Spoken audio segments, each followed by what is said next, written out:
মঙ্গলাচরণের সর্বপ্রথম এখানে যেই বিষয়বস্তু শ্রী গোস্বামী পাদ উল্লেখ করেছেন, যার যার বন্দন করেছেন তারা কে? সর্বপ্রথম বন্দন করেছে বন্দে গুরুন। প্রথমে কার বন্দন করেছেন? গুরু। কেন? যতক্ষণ পর্যন্ত গুরু কৃপা হবে না ততক্ষণ পর্যন্ত গোবিন্দের কৃপা সম্ভব নয়। একমাত্র গুরু কৃপাতেই গোবিন্দ কৃপা লাভ। যেই কোনো কার্য যখন আমরা আরম্ভ করি তখন সর্বপ্রথম কার পূজন? আগে গুরুদেবের পূজন। দেখো, সমস্ত দেব দেবীদের যখন পুজো করা হয় তখন আগে কার পুজো? বলে গণপতি পুজো। কার পুজো? গণপতি, গণেশের পুজো। কিন্তু গণেশেরও পুজো করতে গেলে গণেশেরও আগে কার পুজো করতে হয়? সেটা হলেন শ্রী গুরুদেব। খুব মন দিয়ে শুনবে। যদি আপনাদেরকে কেউ জিজ্ঞাসা করে, বলে গণেশ পুজো করতে গেলেও তার আগে কার পুজো করতে হয়, বলতে পারবে তো? কার পুজো? জোরে বলো। গুরুদেব। যতক্ষণ পর্যন্ত গুরুদেবের আদেশ হবে না, গুরু কৃপা করবেন না, ততক্ষণ পর্যন্ত গণপতি পূজাও করা যাবে না। গণপতি পুজোরও আগে কার পুজো? গুরু পুজো। যখন আপনি পুজোতে বসবেন, পুজোর মধ্যে সমস্ত দেবতাদের পুজো যখন আরম্ভ করবেন, তখন সেই সমস্ত দেব পূজার প্রথমে কার পুজো করতে হয়? গুরু পূজা। শ্রী হরিভক্তি বিলাসে গোপাল ভট্ট গোস্বামী পাদ খুব সুন্দর করে পূজা বিধির মধ্যে বর্ণন করছেন। কি বর্ণন করেছেন? সর্বপ্রথম গুরু পূজা।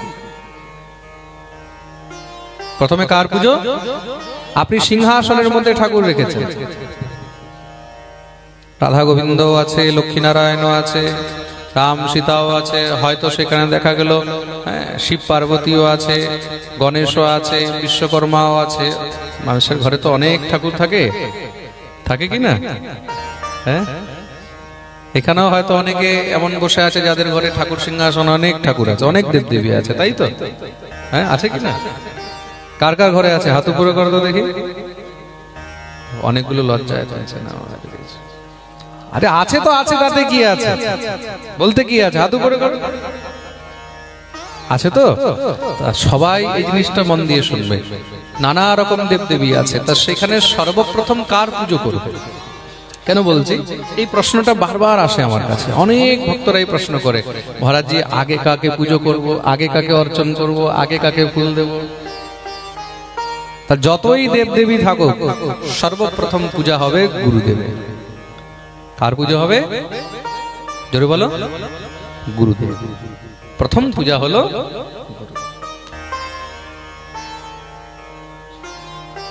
সর্বপ্রথম।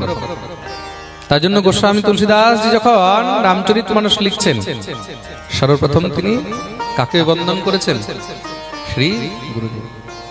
বন্দং গুরুপদ পদুম পরাগা, বন্দং গুরুপদ পদুম পরাগা, বন্দং গুরুপদ পদুম পরাগা, বন্দং গুরুপদ পদুম পরাগা, সুরুচি সুবাস सरस अनु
सकल भाव ब्रज परिवार समन सकल भाव ब्रज परिवार समन सकल भाव ब्रज परिवार समन सकल भाव ब्रज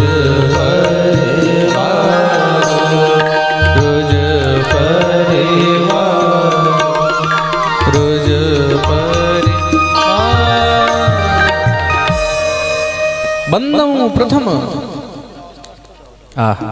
সর্বপ্রথম কাকে বন্দন করেছেন? শ্রী গুরুদেব। অজ্ঞানতিমিরান্ধস্য জ্ঞানাঞ্জনশলাকয়া চক্ষুরন্মীলিতং येन তস্मै শ্রী গুরুবে নমঃ। যার কৃপারূপী অঞ্জনের দ্বারা আমাদের নেত্রের অন্ধকার, আমাদের দৃষ্টির অন্ধকার সব মিটে যায়। আমরা অন্ধকারিত পড়ে রয়েছি কেন? আমরা সব অজ্ঞানী জীব। আমাদের মধ্যে জ্ঞান আছে? আমরা কি জ্ঞানী? জ্ঞান আছে আমাদের মধ্যে? কর্তুম অকর্তুম অন্যথা কর্তুম আমাদের মধ্যে কোনো জ্ঞানই নেই। কি করা উচিত, কি করা উচিত নয়, কিভাবে চলা উচিত, আমাদেরকে কার ভজন করা উচিত, কার ধ্যান করা উচিত, জীবনকে কিভাবে নির্বাহ করা উচিত, আমাদের মধ্যে এসব কোনো জ্ঞান নেই। হ্যাঁ, আমাদের মধ্যে জ্ঞান আছে। কিসের? বলে কি করে কার নিন্দা করতে হবে, কি করে কার চর্চা করতে হবে, কি করে কার পিছনে লাগতে হবে, কি করে অর্থ উপার্জন করতে হবে, কি করে পরকে ঠকাতে হবে। আচ্ছা, এই সংসারের মধ্যে দেখো চতুর শব্দের অর্থ বর্তমানে কি চলছে জানো? এক সময় ছিল যাকে শাস্ত্র গ্রন্থ, যাকে বিদ্যা বুদ্ধি ইত্যাদির সমগ্র সব ভান্ডার ছিল যার কাছে, যার মধ্যে এসবের জ্ঞান ছিল, তাকে চতুর বলা হতো। আর আজকালকার ডেটে যে যত মিথ্যা কথা বলতে পারে, যে যত পরকে ঠকাতে পারে, তাকেই তত চতুর বলা হয়। প্রেম সে বলো।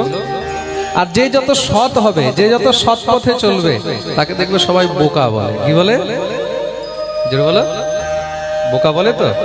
তুমি যত সৎ পথে চলবে, তুমি যত ঠিক রাস্তায় চলবে, ততই মানুষ তোমাকে বোকা বলবে। আর তুমি যত অসৎ হয়ে চলবে, তুমি যত মানুষকে ঠকাবে, যত মিথ্যা কথা বলবে, যত প্রপঞ্চ করবে সংসারের মধ্যে, তোমাকে ততই চতুর বলা হবে। কিন্তু বাস্তবে তারা চতুর নয়, তারা হলো মহা মূর্খ। আমাদের মধ্যে কোনো জ্ঞান নেই। আমরা অজ্ঞান রূপী তিমিরের মধ্যে, অন্ধকারের মধ্যে ঢুকে রয়েছে। অন্ধকারে যে থাকে কি হয়?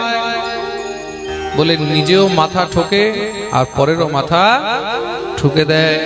প্রেম সে বলো। অন্ধকারে থাকলে কি হয়? মানুষ একদম অন্ধকারে তোমাকে রেখে দেওয়া হোক, তখন কি করবে? যা পাবে তার সঙ্গে ঠুকে যাবে, সামনে যাকে পাবে তাকেও ঠুকে দেবে। কাউকে ঠুকলেও কি হবে? বলে তাতেও মহারাজ কষ্ট হবে, আর নিজের যদি মাথা ঠুকে যায় তাতেও কষ্ট। তাহলে আমাদেরকে প্রকাশকে দেখাবে। সেই প্রকাশ কোথা থেকে আসবে? কে দেখাবে? সেই প্রকাশ শুধু একজন দেখাতে পারেন, তিনি হলেন শ্রী গুরুদেব। বলিয়ে সদ্গুরুদেব ভগবান কি জয়। তার জন্য সর্বপ্রথমে এখানে গুরুর বন্দন করা হয়েছে। বন্দে গুরু। গুরু কত প্রকারের? এই সংসারে বস্তুত গুরু দুই প্রকারের। গুরু দুই প্রকার, কিন্তু চরিতামৃতকার শ্রী কবিরাজ গোস্বামী এখানে গুরুকে তিন প্রকারে ইঙ্গিত করেছেন। কত প্রকার? তিন প্রকার। দুই প্রকার গুরু আমরা সবাই জানি। কি কি? বলে শিক্ষা গুরু আর দীক্ষা গুরু। শিক্ষা গুরু আর দীক্ষা গুরু। কিন্তু এখানে কবিরাজ গোস্বামীপাদ আরেকজন গুরুকে ইঙ্গিত করেছেন। কে? তৃতীয়। এই তৃতীয় গুরু হলেন চৈত্য গুরু। তৃতীয় কে? চৈত্য গুরু। যিনি আমাদের চিত্তের মধ্যে রয়েছেন। কোথায় রয়েছেন? চিত্ত। দীক্ষাগুরু যার কাছ থেকে আমরা দীক্ষা গ্রহণ করলাম, দীক্ষাগুরু মানে যার কাছ থেকে আমরা দীক্ষা গ্রহণ করলাম। জীবনে দীক্ষাগুরু কিন্তু একই হয়, দীক্ষাগুরু বারবার পাল্টানো হয় না। প্রেম সে বলো। আর দ্বিতীয় হলেন শিক্ষাগুরু। দ্বিতীয় হলেন শিক্ষাগুরু। শিক্ষাগুরু শিক্ষাগুরু একাধিকও হতে পারে। শিক্ষাগুরু একাধিক হতে পারেন বলে 2 জন, 4 জন, 10 জন, 20 জন। দত্তাত্রেয় তো 24 গুরু বানিয়েছিলেন। পৃথিবী বায়ুর আকাশ ও আপগ্নিশ্চন্দ্রমা রবি কপোতো অজগরঃ সিন্ধু পতঙ্গো মধুকৃৎগজঃ মধুভা হরিণো মীনঃ পিঙ্গলা কুররোর্ভকঃ কুমারী শরকৃৎ সর্প উর্ণনাভিষুপেশকৃৎ। দত্তাত্রেয় 24 গুরু বানিয়েছেন। শিক্ষাগুরু জীবনে অনেক হতে পারে, খুব মন দিয়ে শুনবেন। দীক্ষাগুরু একজনই হয়। শিক্ষাগুরুর মধ্যে আর দীক্ষাগুরুর মধ্যে কোনো ভেদ হয় না। শিক্ষাগুরুর মধ্যে আর দীক্ষাগুরুর মধ্যে কোনো ভেদ দেখতে, দীক্ষাগুরুর কাছে আমরা ব্রহ্ম সম্বন্ধ পেলাম। কি পেলাম? জোরে বলো। ব্রহ্ম সম্বন্ধ। ঈশ্বরকে পাওয়ার জন্য যে মন্ত্র, যে কানেকশন, একটা হলো কানেকশন, সেই কানেকশনটা আমরা পেলাম। কিন্তু সেই কানেকশনটা পাওয়ার পরে এবার সেই কানেকশনটাকে ডিস্ট্রিবিউট কি করে করা হবে, সেটাকে ইউটিলাইজ কি করে করা হবে, সেটাকে ইউজ কি করে করতে হবে, এটা শিক্ষাগুরু শেখাবে। এই যে আপনারা দেখতে পাচ্ছেন এখানে ইন্টারনেটের কানেকশন এসেছে তো, ইন্টারনেটের কানেকশন এসেছে। তা যাকে ইন্টারনেটের কানেকশন দেওয়ার ছিল সে দিয়ে চলে গেছে। এবার সেই কানেকশনটাকে ইউটিলাইজ কি করে করতে হবে, সেই কানেকশন থেকে এবার লাইভ চলবে, তা লাইভ কিভাবে চলবে, সেই সমস্ত সব ব্যবস্থা করার জন্য আরেকজন রাখা হয়েছে তো, হয়েছে কিনা? এখন যদি এ না থাকে তাহলে শুধু কানেকশন দিলে কি চলবে? তার মানে কি, জীবনে যদি শুধু দীক্ষাগুরু হয় আর যদি শিক্ষাগুরু না হয় তাহলেও কিন্তু তুমি জীবনের মধ্যে কখনো কিছু পেতে পারবে না। জীবনের অভ্যুদয় কি করে হয়? জীবনের অভ্যুদয় একমাত্র শিক্ষাগুরুর দ্বারাই হয়। তাহলে দীক্ষাগুরু থেকে ভিন্ন কি শিক্ষাগুরু আলাদা করে করতে হয়? দীক্ষাগুরু যদি সমর্থবান হন, তিনি যদি শিক্ষাও দিতে পারেন, তাহলে তার কাছ থেকেও শিক্ষা গ্রহণ করো। কিন্তু সংসারে এমন কোন দীক্ষাগুরু হতেই পারে না, সৃষ্টির আদি থেকে নিয়ে অন্ত পর্যন্ত এমন কোন গুরু হতেই পারে না যে তোমাকে এটা বলবে যে তুমি অন্য কার কাছে শিক্ষা নিও না। এমন কোন গুরু কখনো হতেই পারে না।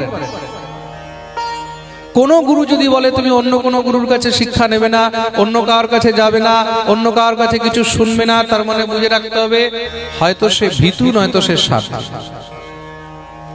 হয়তো সে ভীতু, যে অন্য কার কাছে গেলে আমার চেলা, আমার শিষ্য যদি আমার থেকে দূরে হয়ে যায়। আজকাল তো এই ভয় বেশি।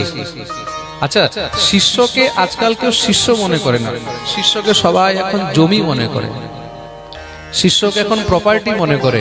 বলে শিষ্য করলাম, বাস ধান খেতে এবার চাষ করে দিলাম, বছর বছর যাব আর সুন্দর করে চাষের মাল তুলে নিয়ে আসবো। তা শিষ্য এখন চাষের বস্তু হয়ে গেছে। প্রেম সে বলো। শিষ্যকে এখন বস্তু মনে করা হচ্ছে। তা গুরু যখন শিষ্যকে বস্তু মনে করে, সেটা কি? সেটা হলো স্বার্থ, লোভ। শাস্ত্র বলছে লোভী গুরু লালচি চেলা होए नरक में ठेलम ठेला। প্রেম সে বলো। সদ্গুরুকে, সদ্গুরু তিনি যিনি নিজের শিষ্যকে নিজে বলবেন তুমি যাও সাধু সঙ্গ, বৈষ্ণব সঙ্গ করো, আচার্য সঙ্গ করো, আচার্যমাং বিজানিয়া, মহাপুরুষদের সঙ্গ করো, তাদের কাছ থেকে কিছু শেখো। মনে রাখবে, শিক্ষা গুরুকে তো জানি কৃষ্ণেরও স্বরূপ, অন্তর্যামী ভক্ত শ্রেষ্ঠ, এই দুই রূপ। শিক্ষা গুরুকে কিসের স্বরূপ বলা হয়েছে? কৃষ্ণেরও স্বরূপ। কিসের স্বরূপ? কৃষ্ণেরও স্বরূপ। আর শিক্ষা গুরু দুই প্রকারের হয়। শিক্ষাগুরু দুই প্রকারের, কে বলে? এক অন্তর্যামী আর দ্বিতীয় ভক্ত শ্রেষ্ঠ। অন্তর্যামী কে? অন্তর্যামী হলেন চৈত্যগুরু। অন্তর্যামী হলেন চৈত্যগুরু, যিনি আমাদের চিত্তের মধ্যে রয়েছে, অন্তর ইন্দ্রিয়ের মধ্যে রয়েছে, আমাদের হৃদয়ের মধ্যে রয়েছে। প্রভুজি মেরে অবগুণ চেতনা ধরো, বলা হচ্ছে না, প্রভুজি মেরে অবগুণ চেতনা ধরো। তোমার কথাটা আমার খুব মনে লেগে গেছে, আমরা বলি না, তোমার কথাটা আমার খুব মনে লেগে গেছে, ইফেক্ট হয়ে গেছে। এটা কি? মন, চিত্ত, বুদ্ধি, অহংকার, এগুলো আমাদের অন্তর হৃদয়ের মধ্যে থাকে। কিসের মধ্যে থাকে? কিসে থাকে? অন্তর হৃদয়ে। মন, বুদ্ধি, চিত্ত আর অহংকার। একবার যে জিনিস চিত্তের মধ্যে লেগে যায়, হৃদয়ের মধ্যে যে জিনিস লেগে যায়, মনের মধ্যে একবার যে জিনিস লেগে যায়, সেটা অত সহজে কিন্তু বেরোয় না, অত সহজে কাটে না। সেই চিত্তের মধ্যে যার ভগবান বসে রয়েছে, সেই ভগবান কি করেন? গুরু রূপে আমাদেরকে সবসময় সাবধান করতে থাকেন, সবসময় ইঙ্গিত করতে থাকেন। কিভাবে? আপনি দেখবেন যখন কোনো খারাপ কাজ করতে যাবেন, তখন ভিতর থেকে দেখবেন আপনাকে একবারের জন্য হলেও কিন্তু সেই চৈত্যরূপী গুরু আপনাকে অ্যালার্ট করবে, সাবধান করবে, তুমি করো না। এটা বাস্তবিক, শুধু শাস্ত্রের কথা নয়, গ্রন্থের কথা নয়, এটাকে আপনি অনুভব করবেন। যখনই আপনি কোনো খারাপ কাজ করতে যাবেন, আপনার দ্বারা যখন কোনো খারাপ কাজ হতে যাচ্ছে, তখন দেখবেন ভিতর থেকে একবারের জন্য একটা বাধা আসে, আসে কি না? ওই যে বাধাটা দিচ্ছে, সেটাই হলো অন্তর্যামী।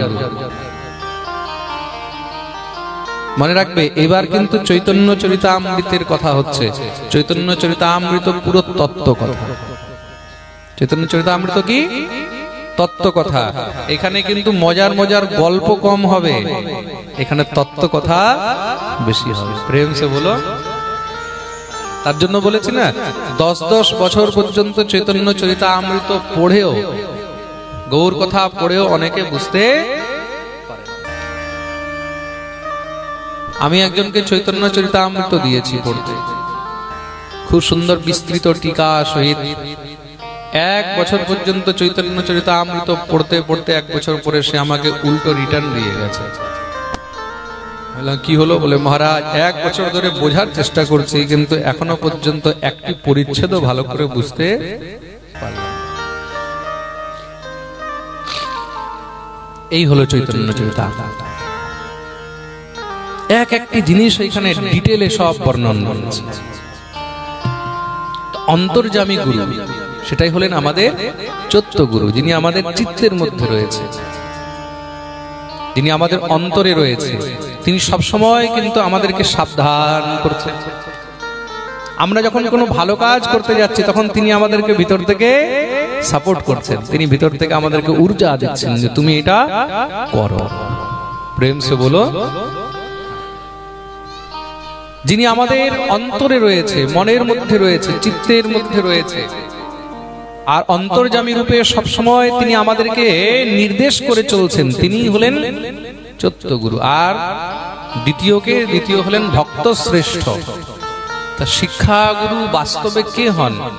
বাস্তবে প্রকৃত শিক্ষাগুরু হলেন শ্রেষ্ঠ ভক্ত। সবাই শিক্ষাগুরু হয় না। শিক্ষাগুরু বলতে কি আমরা মনে করছি যার কাছ থেকে যা কিছু শিখলাম সেই আমার শিক্ষাগুরু? না না, কেউ গলা কাটছে, কেউ গলা কাটছে, তো তাদের রোজের কাজ, রোজ মিনিমাম 8-10টা গলা কাটে। তা তার কাছে দাঁড়িয়ে আমি যে গলা কাটা শিখলাম, তাহলে কি সে আমার শিক্ষাগুরু হলো? বলুন। আপনি দোকানের মধ্যে গিয়ে দেখবেন ওখানে ওই যে সাজানো থাকে, রোজ তো কাটছে কিনা? কেউ 10টা কাটছে, কেউ 20টা কাটছে, কেউ 25টা কাটছে। বলে তাকে দেখে আমি যদি কাটা শিখলাম, তাহলে কি সে আমার শিক্ষাগুরু হলো? না না। তাহলে শিক্ষাগুরু কে হয়? কেউ গালি দিচ্ছে, অনেকের স্বভাব হয় দেখবে কথায় কথায় গালি দেয়, তার কাছ থেকে যদি গালি শিখলাম, তাহলে কি সে আমার শিক্ষাগুরু হলো? যে আমাকে নরকের দিকে নিয়ে যাচ্ছে, যে আমাকে নষ্টের পথে নিয়ে যাচ্ছে, যে আমাকে বিকৃত করে তুলছে, সে শিক্ষাগুরু নয়। তো প্রকৃত শিক্ষাগুরুকে বলে, যিনি বৈষ্ণব শ্রেষ্ঠ, যিনি আমাকে হরি ভক্তির উপদেশ করতে পারেন, তিনি হলেন একমাত্র শিক্ষা।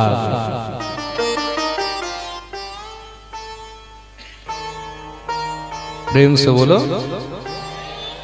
বলো না আরো জোরে, সবাই দোনো হাত উপরে করে জয় জয় শ্রী রাধে। গুরু হওয়ার যোগ্যতা কার? বলে একমাত্র গুরু হওয়ার যোগ্যতা এই সংসারে তার মধ্যেই রয়েছে যে আমাদেরকে ভগবত ভক্তির উপদেশ করতে পারে। তিনি হলেন একমাত্র গুরু হওয়ার যোগ্য, যিনি আমাদেরকে ভগবত ভক্তির পথে অগ্রসর করতে পারেন, যিনি আমাদেরকে ভক্তির ক খ গ ঘ শেখাচ্ছেন, যিনি আমাদেরকে কি করে ভগবত ভক্তি, কি করে ভগবত সাধনার দিকে এগোতে হবে, সেখানে যদি এক অক্ষরও শিখিয়েছেন, তিনি হলেন আমাদের শিক্ষা।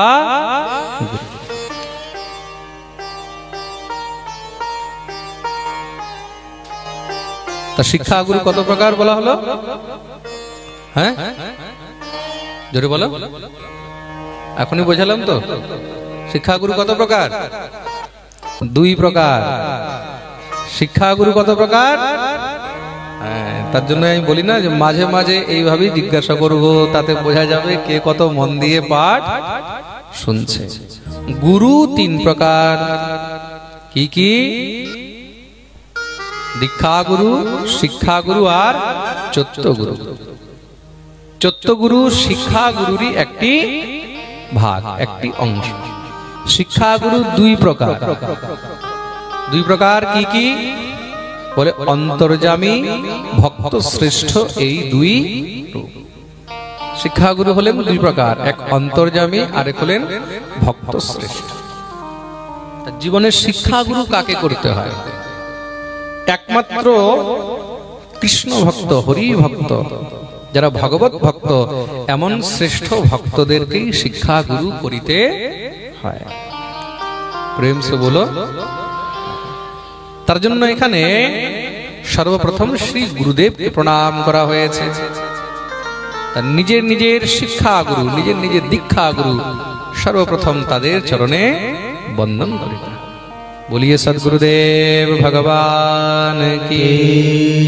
কেন? এই ভবসাগর থেকে যদি কেউ পার করতে পারেন, তিনি হলেন একমাত্র শ্রী গুরুদেব। গুরুর চরণ ছাড়া আজ পর্যন্ত কেউ এই ভবসাগর পার হতে পারে। যতক্ষণ পর্যন্ত গুরুদেবের চরণরূপী নৌকার মধ্যে উঠবে না, ততক্ষণ পর্যন্ত এই ভবসাগর পার হতে পারবে না। তার জন্য গুরু কর্ণধার, গুরুর চরণ ধরতে, চরণ রূপী নৌকায় উঠে বসতে। বলিয়ে সদ্গুরুদেব ভগবান কি জয়। ভবসাগর তারন কারণ হে রবিনন্দন বন্দন।